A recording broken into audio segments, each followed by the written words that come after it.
PMDD shaped my life for 17 years before I could name it.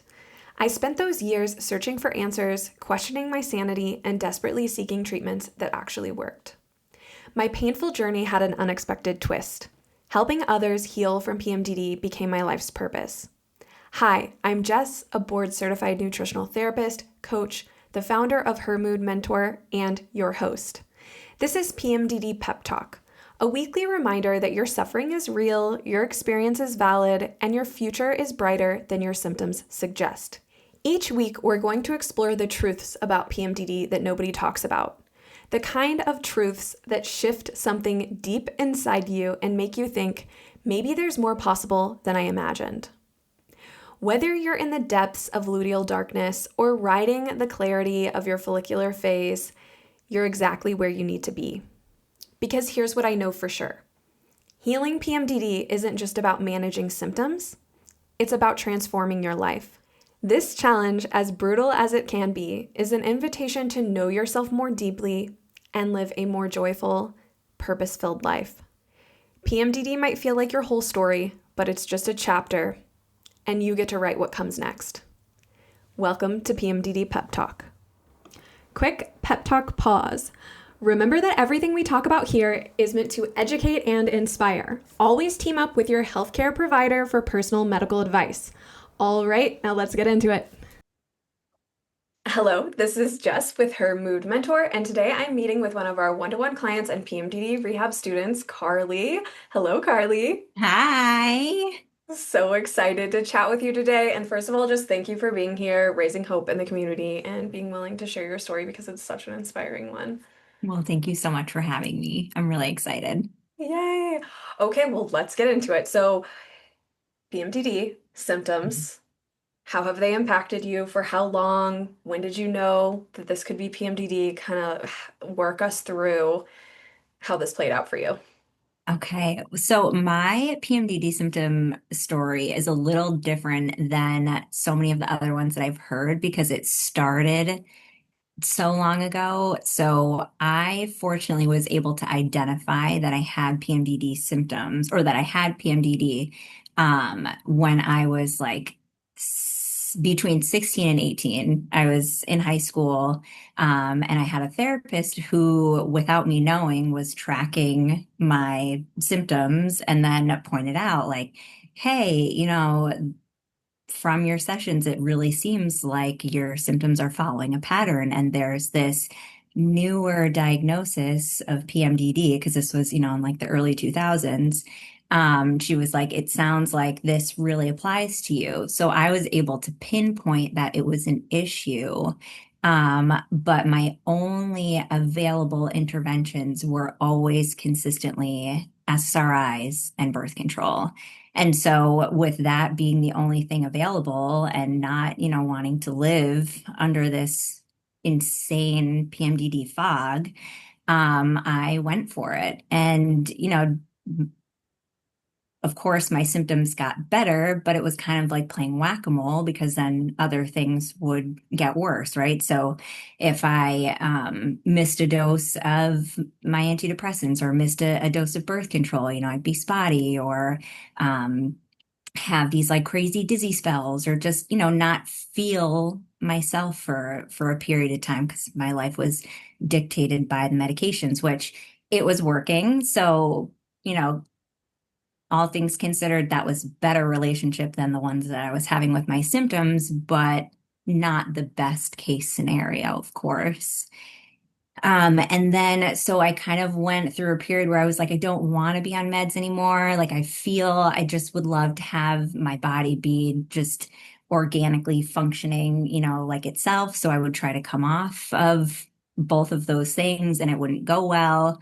And I would really try, but it'd be every single month this period of, at no less than 2 weeks where I would feel like a completely different person, so filled with rage, so short-tempered, so sad. And I had my natural personality is, very bubbly and outgoing and optimistic. So trying to keep that up while feeling so awful was like a 1-2 punch. You're being taken out every month by your hormones, but then here you are still trying to pretend like everything is okay and not, let people know what's actually going on.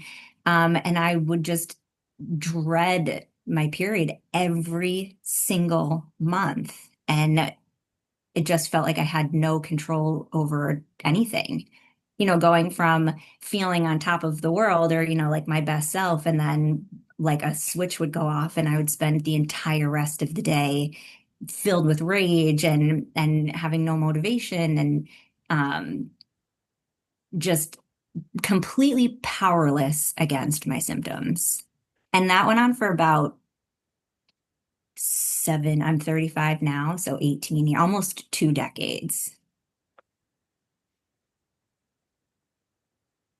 Yeah, I'm getting goosebumps. Oh, it's so long, and I think that's you don't see the cost of that, right? Like you know it, but it's like the relationships that were impacted, working towards your goals, believing in yourself, you know, having consistent income like from a job, like everything in your life is impacted when 2 weeks of for 2 weeks of every month you're Yeah. debilitated to some degree. It sounds like quite debilitated in your case for nearly 2 decades. Yeah. And I'd be living like there has to be something wrong with me then, right? Because Mhm. nobody else that I'm talking, no other woman, and of course, now we realize that there are more women who have been struggling with the same types of things, but just not likely to talk about it, which was, my early experience. But so then to go through all of those years thinking that there is something fundamentally wrong with you. Like I don't get to have a normal menstrual cycle. PMS, everybody's familiar with PMS. You have like a few days of irritability or whatever, or you might not sleep as well, but the symptoms aren't like clinically significant. You can still function. And then to have something that you have no control over being so clinically significant where it impacts your relationships, it impacts your ability to work, to just do the day-to-day stuff, to function, and being like, what is wrong with me? And then the only things that your doctors tell you are available are SSRIs and birth control. And it's like, so I need to be dedicated to these pharmaceuticals to have like a seemingly normal menstrual cycle. It just felt really, really defeating. Yeah. Well, and your story is so unique because the fact that your provider that early in your journey not only knew about PMDD way back when, but was monitoring you for it and talking to you about it and then providing treatment at an early age. Um, and then to see it still impact you the way that it did, even with, because so many people, are in the position where they're like, well, if I could have been helped sooner, but you were helped sooner, and this still, and medication can be life-saving. It's great. We're not anti-medication, but it didn't, it wasn't the answer. It wasn't the solution. It was a piece of your puzzle, but yet you were still suffering very badly during that entire nearly 20-year period. Yeah. And you know this from us working together, but everybody else doesn't. But even when I went for my yearly OBGYN visit in the middle of us going through this process together, and still the only recommendations that she had were SSRIs and birth control. So now here we are 20 years later, and I'm educating her about, I was like, oh, well, how about protein for my rage seems to be really helping. And she was like, huh. And nothing against her. I think she's absolutely wonderful.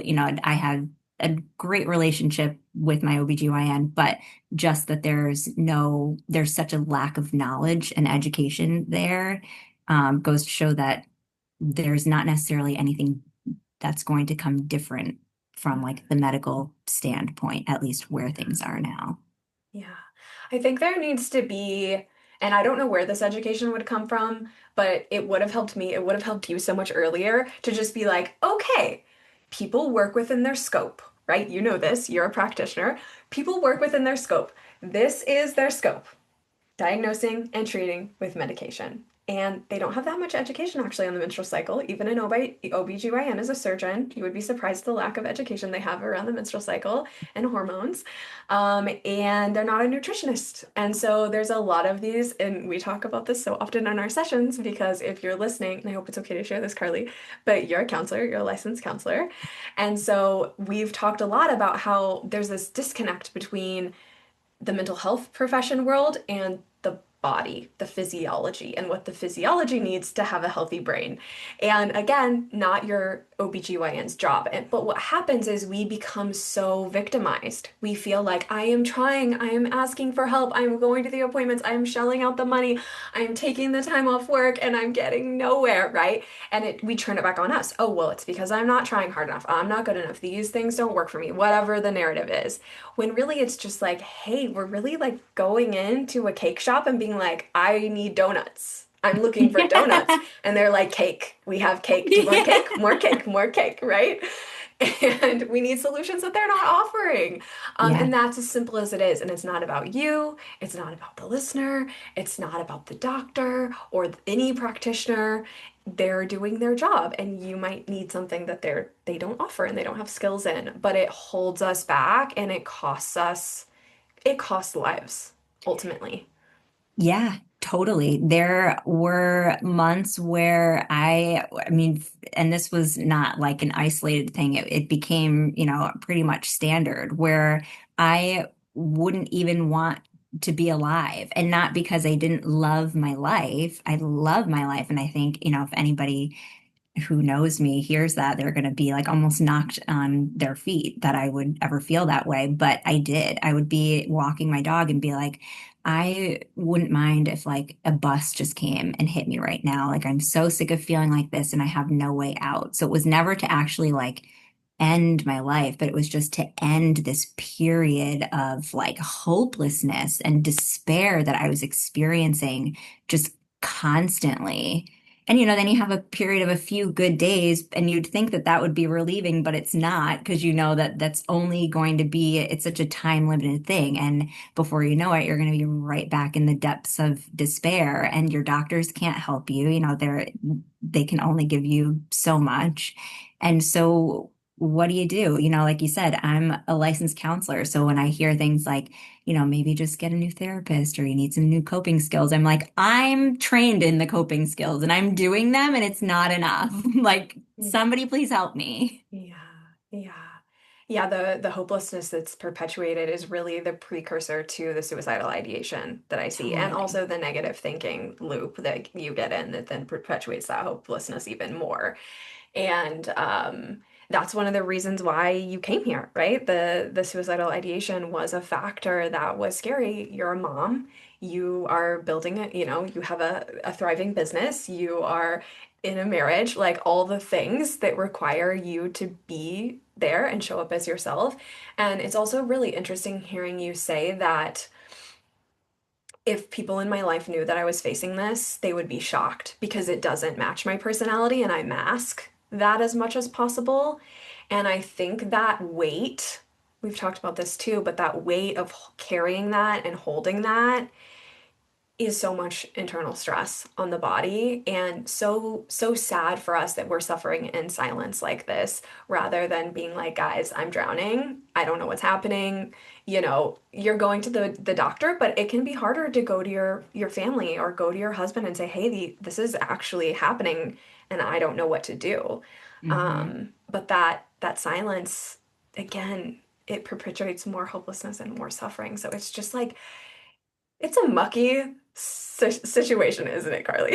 It is, yeah. Like you said, it unfortunately can cost somebody their life. It can cost somebody their job. It can cost somebody, their relationship, or like if they're, your romantic relationship or your relationship with your kids, your relationship with your friends. It has a hand in like impacting every part of your life if it's not controlled.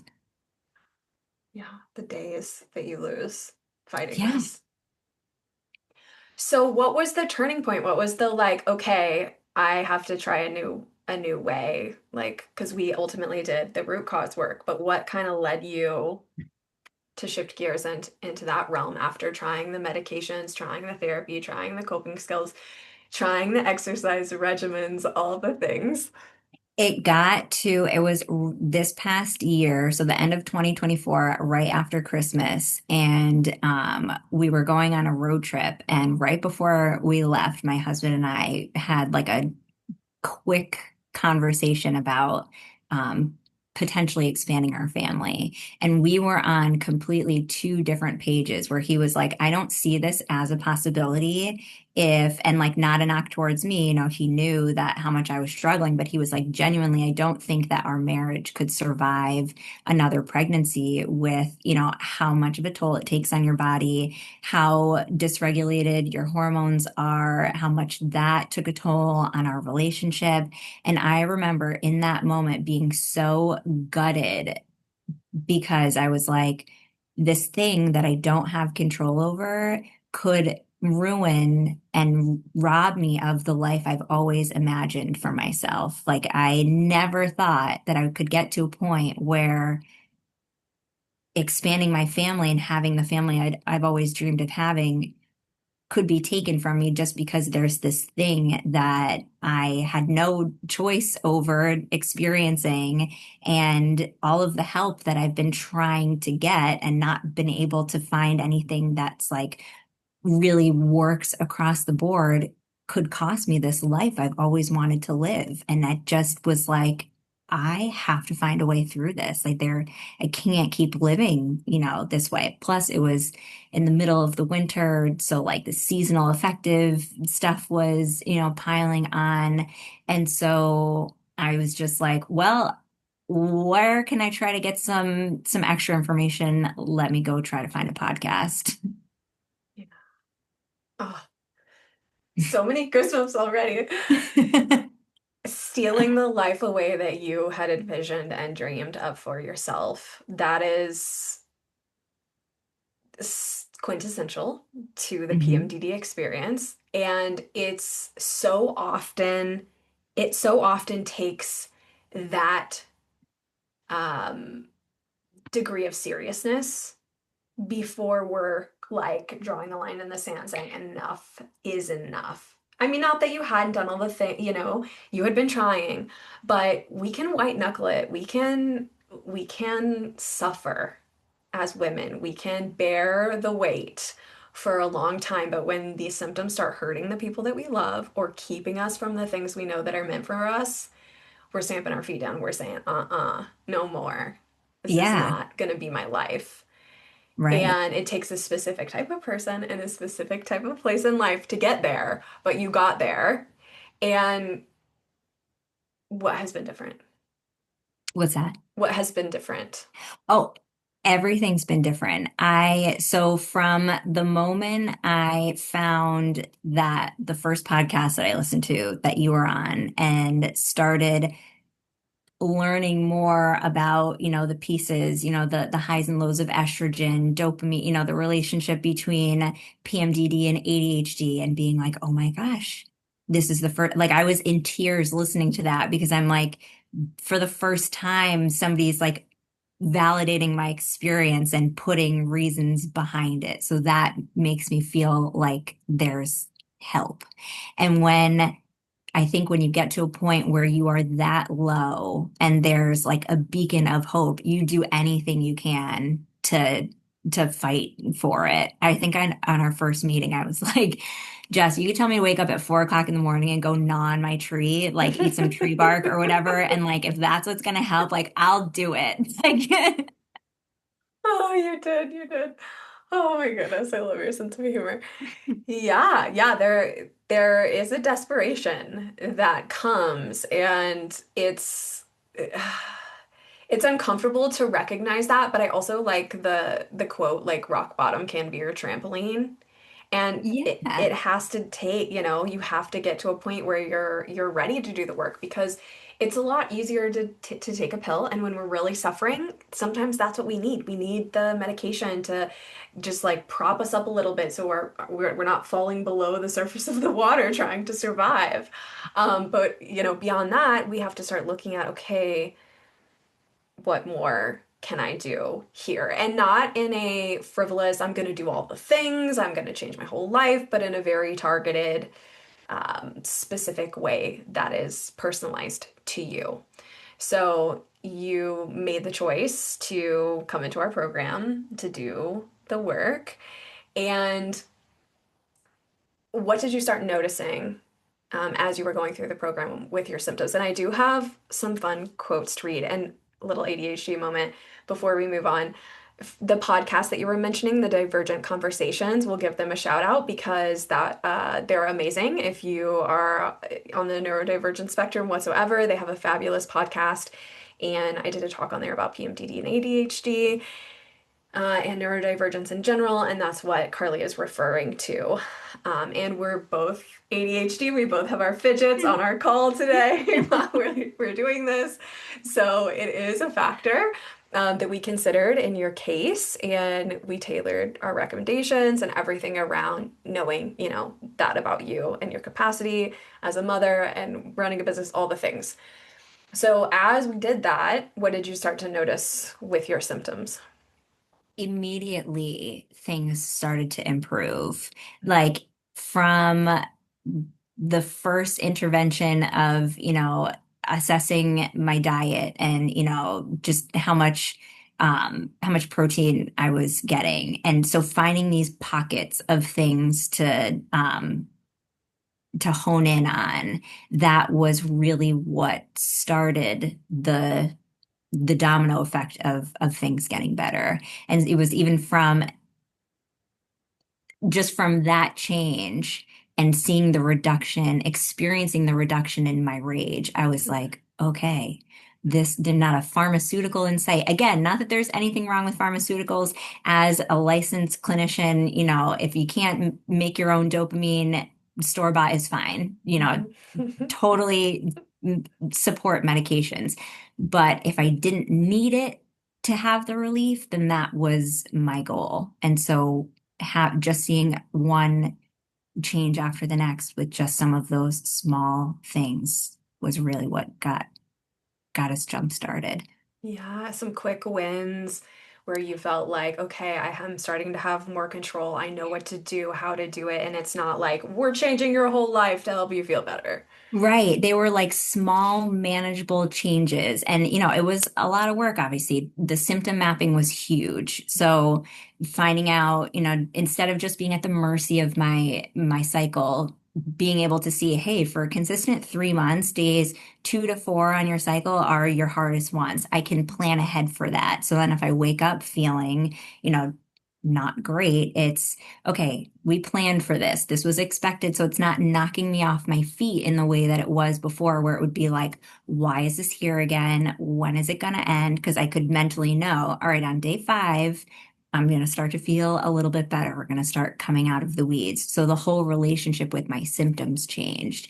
And then it got me to a place where the things that I was already doing to try to help myself feel better, the coping skills and whatever that looked like at the time, were effective because it wasn't just the coping skills in isolation and not getting to the root of the issue. Yeah, yeah. Yeah, you can't cope your way out of nutrient deficiency, which is what we Um, saw a lot of with you. yes, that was. And, I never thought that my relationship with nutrients was bad. Like I had a pretty clean diet, I consider myself somebody who eats pretty well. Um, but I wasn't looking at nutrients as like self-care. It was just, okay, well, if you're hungry now, like just eat something quick and get back to it. It wasn't prioritizing myself and my needs in the way. So when these symptoms would pop up, it wasn't like, oh, this horrible thing you can't control. It was, hey, my body's asking for something extra now. And now I know what it's asking for and I can give it that. And then the symptom can go away. Oh, this is making me emotional, Carly. All of this conversation, but that shift is huge from something's wrong with me. I'm fundamentally flawed. The symptoms are attacking me. My body is against me. To curiosity. What is happening here?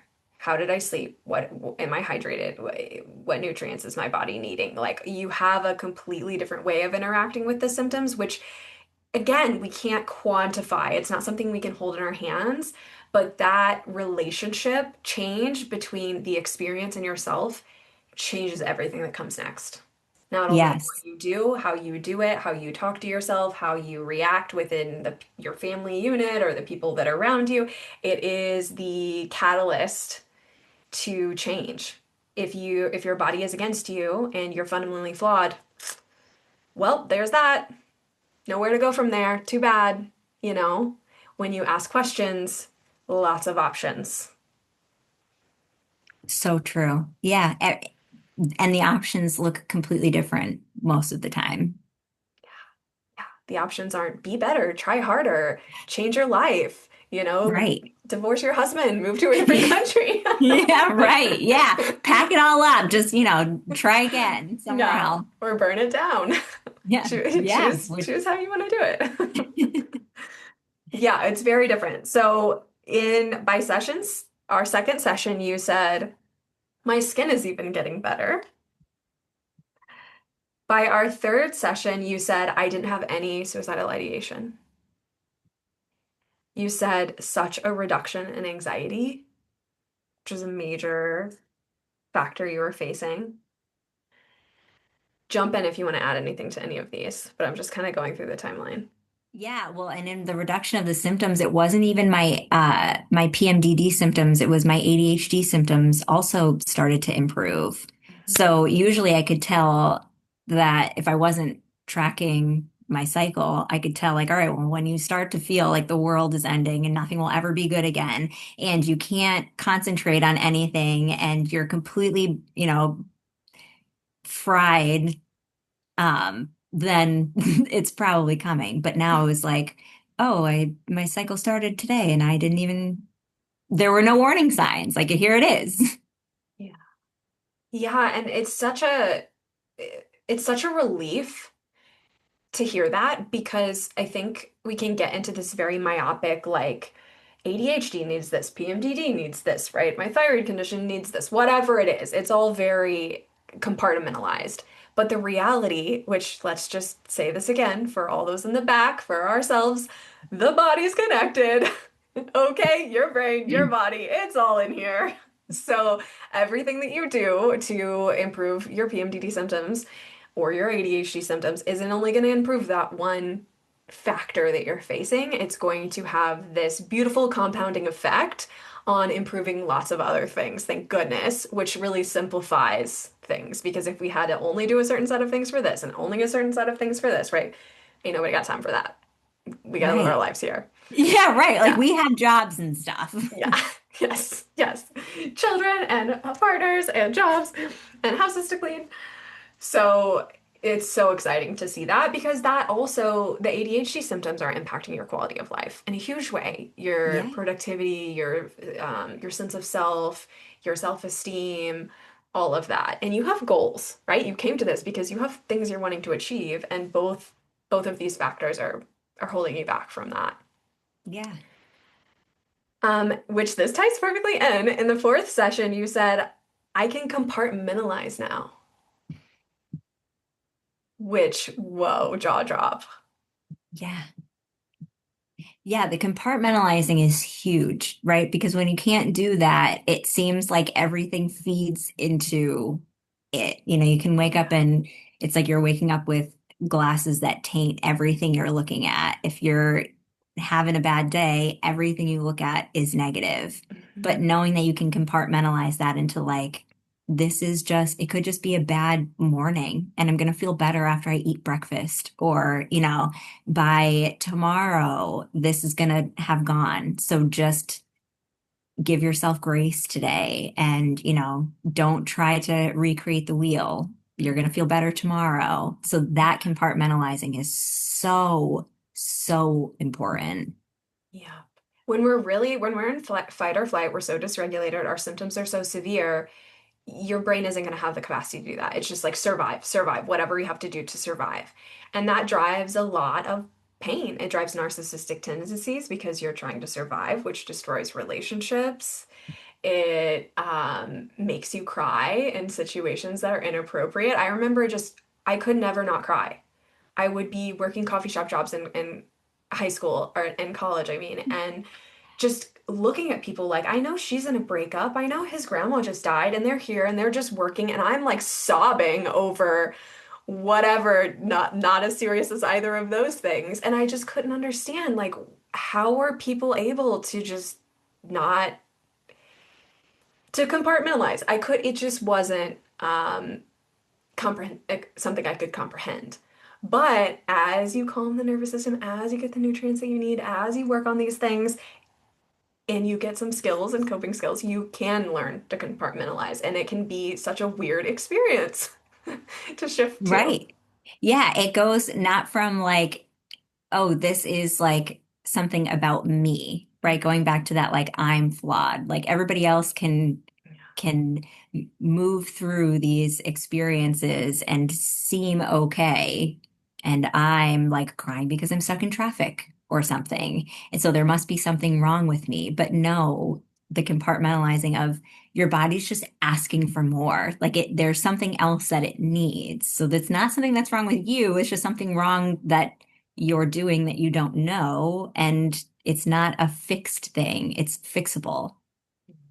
Yeah, you have agency over figuring this out. Yes. But first you have to break that mindset loop of being fundamentally flawed and it being your fault. Yeah. You also said, which this was such a win, you said I'm not filled with rage, which we love. Yeah. And you said I feel better than I ever did on antidepressants. Yeah, and that really didn't take that long. You know, usually once for anybody who's experienced being on antidepressants, there's a lag time. You start taking it and it gets into your system in a couple of weeks or maybe a month, and then you start to feel better. And this was such a quicker turnaround. And I just remember waking up one morning and being like, I have never felt this good, especially this close to my period, and I'm not medicated. And there's nothing else about my life, within the past few months that has changed besides the way that I have learned to take care of myself and to show up for myself. It's so, I mean, empowering is so overused, but it's so inspiring and empowering for you to be the one to do that. It wasn't a doctor, it wasn't me. You learned how to care for yourself and you made yourself feel better than you had ever felt in luteal. Like that kind of power after feeling so powerless and hopeless, that's the juice that transforms the rest of your life because it's like, Yeah. okay, if you can do that after 20 years, Carly, of drowning, you start to ask like legitimately like, okay, well, what can I not do? I just pretty much eliminated suicidal ideation without medication. I just learned how to care for myself and I'm not filled with rage anymore. Like, Right. Yeah, like, wow. oh, hey, we got in this minor scuffle today and I don't want to divorce my husband. Like, that's a win. Like, people don't just like walk around like thinking about divorce, like if they just have like a minor disagreement. Like, what do you mean?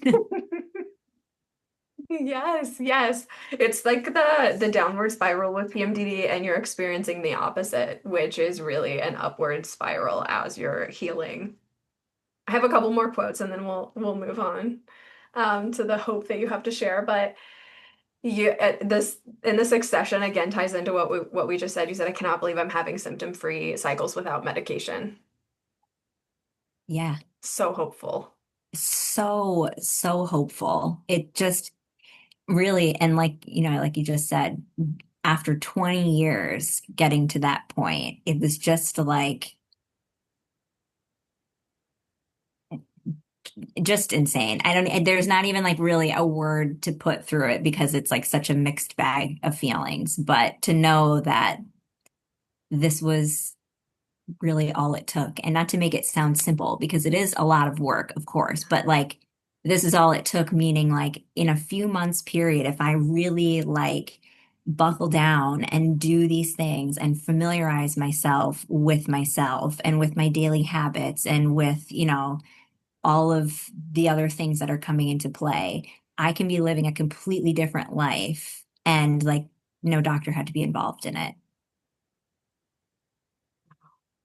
Yeah, I know. It comes with grief because what about 20 years of doing of this? Like Yeah, 3 months? What are you talking about? Like right. that there is a searing to the reality of that.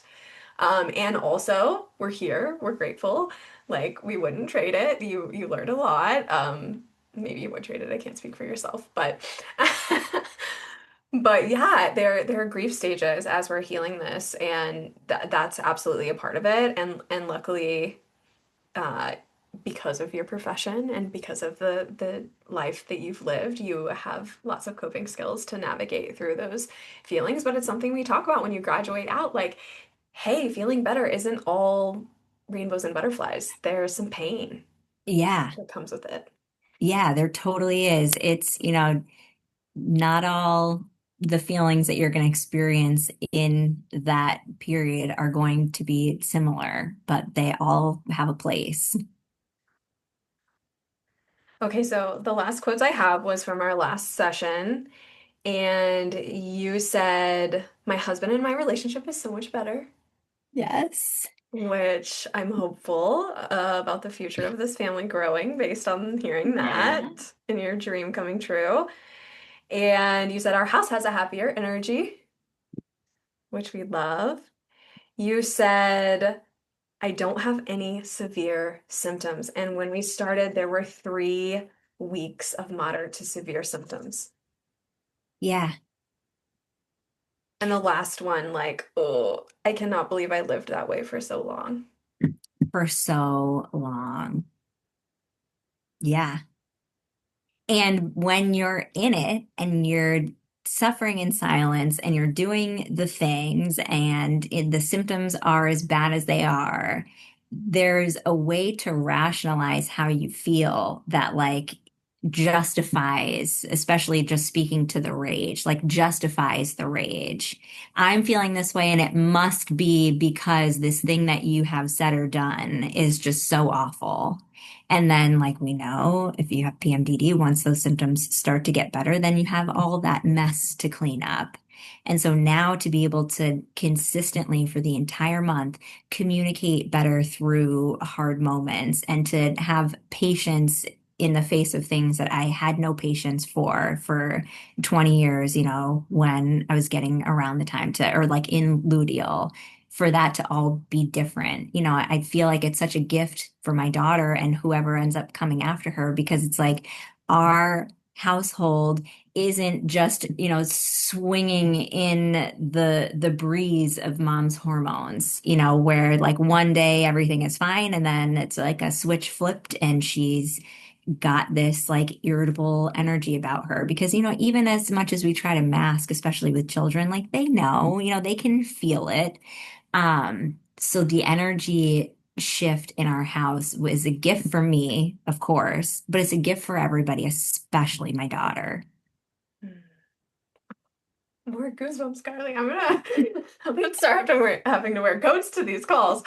Um, it is. And should she ever face anything like you faced, she is gonna be in such a different position with the knowledge that you now have, the skills, the awareness. She isn't gonna suffer for 20 years like you did.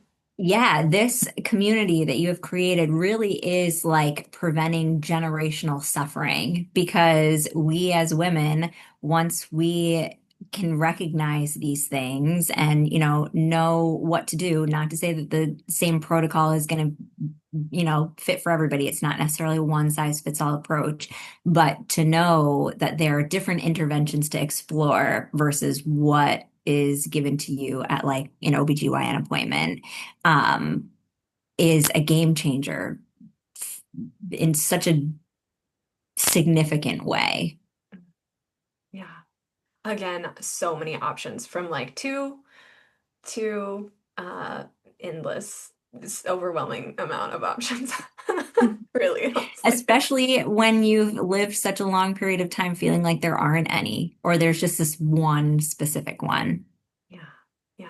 Well, and like you were saying, since the medication, like that awareness was such a big part of your story, this is so hopeful for those who can't tolerate the medication side effects because even, there's a lot of people out there, they have positive effects, but maybe they don't want to be on them forever, or maybe they want to have a child, so they need to come off of them for a period of time. There's a lot of fear there. But then there's a whole subset of us who have tried the medications and we can't tolerate the side effects and they make our symptoms worse.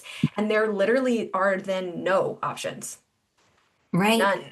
Yeah. It's just like, that's that. Good luck. Go to counseling, which Yeah, has right. its limitations, as we know. So, it's so hopeful to hear your story, to be I mean, oh my gosh, it is so rare that you had that early diagnosis.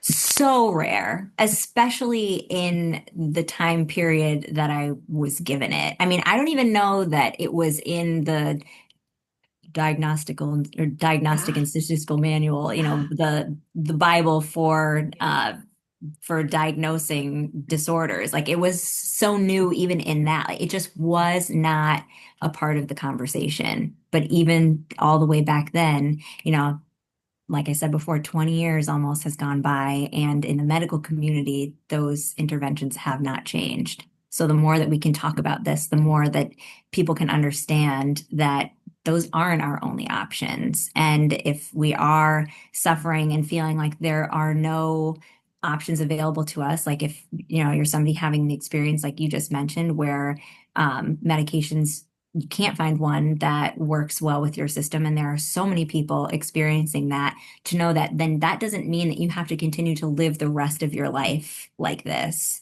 that you can still feel better. There's still hope. Absolutely. I mean, such a relief. And I would say the majority of our clients are actually on medications for PMDD. Yeah. And they're still our clients. They're still here because it's not that there's ever a solving the problem. I think that's really the wrong way to look at this in general, or health conditions in general, but it's not providing them the resources and the relief that they're ultimately looking for. Right. Um, so, oh, so fun to talk to you as always. I Such a good know. combo. To wrap up here, I'm wondering what message of hope you would like to share to others who are still suffering, thinking about yourself back 5 months ago in the winter, feeling the way that you were feeling, kind of something you would like to say to her, believing that she was hopeless, or saying to something to say to the other women out there who resonate with your story and still feel like, no, I've tried everything and this is how it's gonna be for me. Ooh, just don't give up.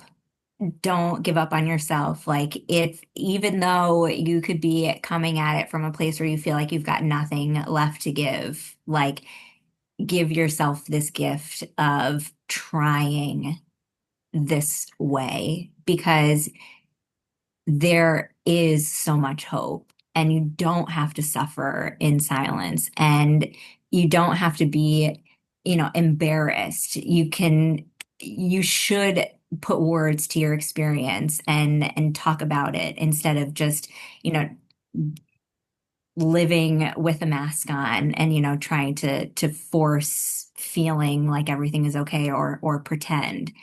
You don't have to do that. There's nothing to be embarrassed about. It's not something fundamentally wrong with you. It's that the systems in place, for whatever reason, have failed us as women, and we don't have to stop there. There are options if you just stay committed to looking for the relief.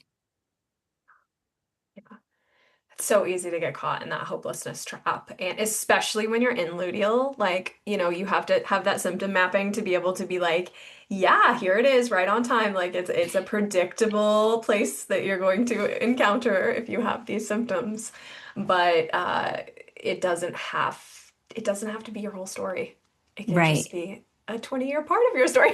Right. And if Right. somebody gets this far and they're like, okay, that sounds all great, but like it's a lot of work. Like it is a lot of work, but so is feeling miserable all the time is a lot of work. So like, you know, have it be a lot of work intentionally in a time limited period, so that the rest of your life, the rest of your cycles don't have to be a lot of work. Yeah. Oh, that's such a good reframe. Like we said before, I think it's hard to quantify the cost and hard to I think what I see a lot, especially in the PMDD community, but just with women in general, is it's like I don't deserve to spend this time or invest this money or time or whatever the conversation is on myself. Like I'll just figure it out. Oh, it'll just get better on its own, right? Eventually. And then we're not seeing all the days that we're losing. We're not seeing how this is impacting our parenting, our marriage, our relationships with our own parents, our friends, our work performance. It's not right there in front of us clearly in a quantifiable way. And then we switch over to feeling ourselves again and we're like, "Oh, I just was overreacting. I was just making a big deal out of it, you know?" And Yeah, then we how minimize. dramatic am I? Mhm. We minimize our experience and it's stealing lives. It's not only stealing obviously the lives of women who take their lives because of these symptoms, but it's stealing our own lives. If for 2 to 3 weeks you're not yourself, Yeah, that over a 20-year period, we can do that math. It's grim. It's grim. yes. Half of over 10 years, Yeah, you know, in a dark place, kind of wasting away, not towards your goals, trying to survive. We can't quantify the impact that it has on our child rearing and their lives. We can't quantify the impact that it has on our marriage and the closeness and the support and on and on and on. There's huge hidden cost to this, and you're worth it. You're worth however much time it takes, however much money it takes. Your life is worth that. There couldn't be enough money or enough time that wouldn't be worth you having the life that you want and should have. so true. If you could, and if it's like, if it's a cost thing, maybe reflect on all of the things that you spend money on trying to make yourself feel better and know that, those things are probably going to be pretty limited no matter what it is. But this could be an investment in the rest of your life, and you really can't put a price tag on that. It, it's just so worth it. Yeah, yeah, absolutely. Oh, such a Especially with how many resources there are available. Like if one is not, you know, the best fit for somebody, don't stop there. Just yeah. Some days I feel like Mary Poppins. I'm just like, what's in my bag for you today? Like this. That's actually like one of the hardest parts of my job is it's like I have so many resources, so many ideas, so many avenues that we can take based on what we're seeing in your symptom pattern, in your lab work, with your goals, with your specific symptoms. It's one of the most overwhelming parts of my job now is that how many options there were. And then to think back of myself, just like you, 17 years, going on 2 decades of feeling like I had no options to now be in this place. It's like, this is some weird, like, karmic retribution of like, yeah, so many options. I'm drowning in them now I rather than know. drowning from none. It's so Yeah, silly. yeah. It's so silly. Well, thank you for being here, Carly. Thank you for sharing your story. I know this is going to be such a breath of fresh air for those out there still suffering. And yeah, I just can't thank you enough for showing up, for doing the work, for allowing me to be a part of your journey and your story. It's really been truly a gift. And I'm so happy.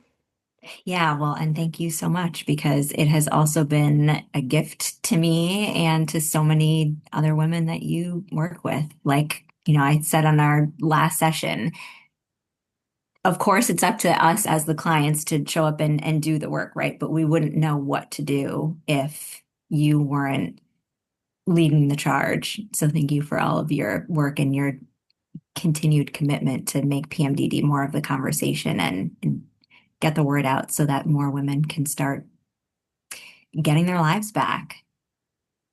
Yeah. No more time needs to be wasted to PMDD. No, That's my don't waste dying another wish. cycle, ladies. Yeah. Well, and I do want to say, if it's okay for me to share this, if not, we can clip this out. But Carly is a licensed counselor in Connecticut who has lived with PMDD and ADHD. And if you're looking for support, if she has openings, I'm sure she would be happy to chat with you. Yeah. Yeah, absolutely. Awesome. So, so great. So great to hear your story, Carly. Thanks again for sharing it. Thanks so much for having me, Jess.